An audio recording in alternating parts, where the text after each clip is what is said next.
The locals in the small Alaskan town of Astor Point had a saying they never wrote down, but always repeated to strangers when winter started closing in. Don't go near Ebon Hollow after the first snow. No one could quite explain why. They said the ground shifted near the lake, or that compasses failed, or that people wandered out there and never came back. But the stories always trailed off with a shrug, as if even mentioning the place risked drawing its attention.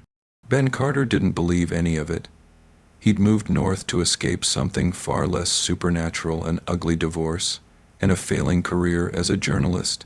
He wanted quiet, isolation, maybe a reason to write again. He rented a cabin outside Astor Point near the edge of the national forest, and when he saw the thin blue smear of Ebon Hollow on a map, he decided that was where he'd start his first feature. A story about rural myths and the psychology of fear. He would prove that the horror existed only in people's minds. The drive to the lake took 2 hours along rutted tracks that weren't meant for any car built after the Cold War. By the time he reached the trailhead, the light had thinned into that bruised gray that never quite becomes day during an Alaskan winter. The forest pressed close on both sides, black spruce leaning together like conspirators. The snow was new, fresh, untouched except for what looked like a single line of footprints leading deeper into the trees. He laughed softly, assuming they were from some hunter, and followed them. It was a 2-mile hike to the water, but it felt longer. The silence swallowed everything. No birds, no wind, just the soft crunch of his boots. Every so often he thought he heard another step, perfectly timed with his own, a half-beat behind. Each time he turned, the forest looked innocent, the snow pristine. He told himself it was the echo of his movements bouncing off the trees. He needed to believe that. When he finally broke through the last of the branches, the lake spread before him, an expanse of dark glass surrounded by ice, whitened cliffs. The water was too still, not frozen but motionless like oil. Even the reflection of the sky looked wrong, too sharp, too black. He tried to find beauty in it, but a thin unease crept up his spine. Something in his body wanted to turn around and leave, though his mind was already composing the first line of his article. He unpacked his gear near the shore, a camera, a small recorder, and his notebook. He talked to himself as he worked, his voice sounding small against the empty air. A local superstition, he said into the recorder, no sign of habitation, environment silent, unsettlingly so. Then, for reasons he couldn't explain, he added, feels watched. He camped at the edge of the lake that night, though he hadn't planned to. The light vanished early, and his flashlight beam seemed swallowed by the mist that crept up from the water. He cooked a small meal over his portable stove, took a few photographs of the frozen reeds, and crawled into his tent. The last thing he heard before falling asleep was a faint crack, like ice splitting somewhere far across the lake. Sometime after midnight, he woke to the sound of something moving outside, slow steps circling the tent, crunching snow. He held his breath. The steps stopped right next to his head, and then, fingers, he swore he heard them drag lightly along the fabric, tracing a line from one corner of the tent to the other. He sat up, heart pounding, grabbed the flashlight, and unzipped the flap in one motion. Nothing. The night was vast and empty. His breath came out in white plumes. The snow around the tent was smooth, untouched. He told himself it had been the wind, though he knew the sound of wind. He sat awake until dawn, watching the lake turn from black to gray. The next morning, he decided to pack up. He'd gathered enough atmosphere for his peace, and the strange fatigue pressing against his temples made him feel ill. When he looked down at the ground, though, his stomach turned. There were footprints after all, not human ones, not quite. They were shaped like bare feet but too long, the toes tapering into sharp points. They circled the tent twice and disappeared into the water. The snow in each print hadn't melted, but sunk down as if whatever made them had been heavy, impossibly heavy. He took photos. His rational mind told him it was a trick of light and thaw, but the camera showed them clearly. He thought about taking a sample, then stopped himself. Something about touching those impressions felt wrong, like he'd be violating a boundary. He left the prince alone and started hiking back. After the first mile, he realized he was lost. The trail had vanished beneath new snow, and the trees looked unfamiliar, crowded too close together. He tried retracing his steps, but every direction looked the same. He pulled out his compass, but the needle spun aimlessly, clicking back and forth as if nervous. Panic came then, quiet but growing. He picked a direction and kept walking until he stumbled into the same clearing he'd started from. The lake in front of him again, waiting. The light was fading, though it couldn't have been past noon. He felt the cold settle deeper, not just in his body, but in his thoughts, dulling them. He told himself to stay calm, to think logically. Lakes had magnetic deposits that could interfere with compasses. Snow changed landmarks. He just needed to mark his path. So he tied strips of red cloth to branches as he went. But when he turned around 10 minutes later, they were gone, not torn or blown away, just gone. By the time night fell again, he'd accepted that he wasn't getting out before morning. He built another fire, though the wood smoked more than it burned. The mist rolled in thicker than before, curling like fingers through the branches. He sat close to the flames and recorded his voice again, more to hear another sound than for any real purpose. "Second night," he said. "Strange environmental phenomena, possibly magnetic anomalies. Need to find the trail at first light." He hesitated, then added softly, "Feels closer tonight." Around midnight, he woke again. The fire had gone out. Something was breathing near him. Slow, deep, steady.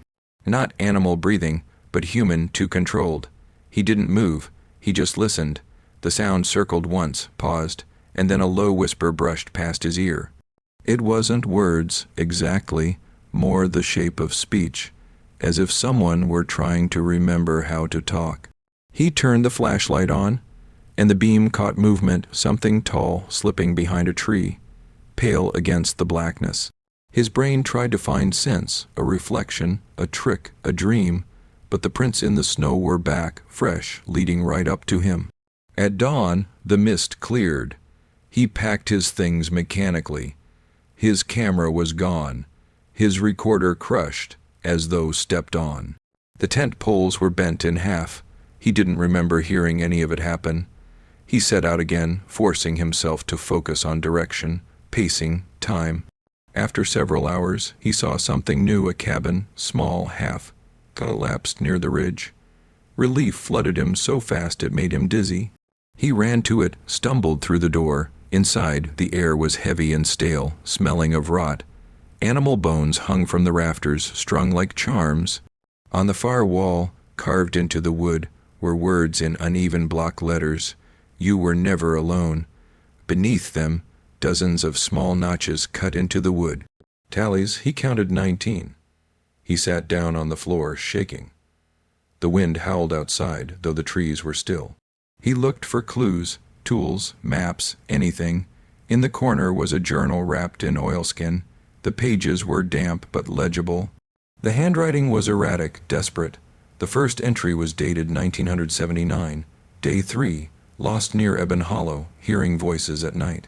Then, a few pages later, they walk when the fog comes. They look like us, but they're hollow inside. The last entry, barely legible, read, "It waits until you stop believing in it." He dropped the journal. His breath felt thin. The rational part of him screamed to leave, to move, to find a path downhill. But his legs wouldn't respond. He felt watched again, not from outside, but from within the cabin itself, as if the walls were holding their breath. Then came the sound, slow, deliberate footsteps on the porch, one step, then another. The door creaked. He backed away, eyes fixed on the handle. The latch turned halfway, then stopped. Silence, then, very softly, something whispered through the wood. His name. He ran, through the trees, through the mist, until his lungs burned. He didn't stop until the lake appeared ahead again, impossibly close. The footprints were waiting at the edge, dozens of them now, circling the water. He screamed, a raw animal sound that vanished into the fog. For the first time, he thought maybe the locals didn't avoid the lake because they feared it, but because they pitied those who couldn't stay away. When he woke, he was lying on the shore, morning, clear skies, the trail visible again, crisp and harmless. He laughed weakly, convinced it had all been hallucination, sleep deprivation, cold, isolation. He started walking back, and this time the compass pointed true north. He reached his truck before dark. When he looked back, the lake was just a dark shimmer between the trees. Ordinary, powerless, he returned to town the next day, numb and exhausted. The locals stared when he walked into the diner, eyes wide, whispering among themselves. The waitress, an older woman with deep lines around her mouth, finally came over and set a coffee in front of him. "You went there," she said flatly. He nodded. She looked almost sorry for him. "Then you better not stay long." He tried to ask what she meant, but she just shook her head and moved away. That night in his cabin, he began writing his article. He wrote for hours, words pouring out of him in feverish bursts. But every time he tried to describe the figure or the whispers, his sentences twisted, letters slanting into nonsense. He tore the pages out, started over again and again. Around midnight he realized the clock had stopped ticking. The second hand hung at 12. He stood and went to the window. The snow outside was undisturbed except for a single set of footprints leading from the trees to his porch. Bare feet, sharp-toed, he stared frozen until something inside the cabin creaked softly behind him. When he turned, the door to the hallway was open, though he'd locked it. The air smelled faintly of lake water. He backed toward the door, heart pounding. "It's not real," he whispered. "It's not real." The floorboards answered with another creak, closer this time. He grabbed his keys, flung the door open, and ran to his truck. He drove all night, headlights carving tunnels through the snow. He didn't stop until the sun rose and the forest thinned into open road. He promised himself he'd never come back, that he'd forget the lake entirely. He almost did. For weeks afterward, he convinced himself it had been stress, trauma, imagination. He sent his unfinished notes to a friend in Anchorage, asking him to check the area for any historical explanation. Mining accidents, missing hikers, anything. A month later, he received a package in return. Inside was his own recorder, the one he'd thought destroyed. The battery was still half full. The envelope had no return address. He played it once. At first there was static, then his own voice describing the environment, calm and methodical. Then another voice joined, soft, quiet, almost identical to his, repeating every word a second later. The two voices overlapped, grew louder, until the recording dissolved into breath, then silence. Just before it cut off, one last whisper came through, "We remember you." He smashed the recorder. But some nights, when he tried to sleep, he still heard it replaying faintly from the corner of the room, the echo of his own voice layered with something else beneath it.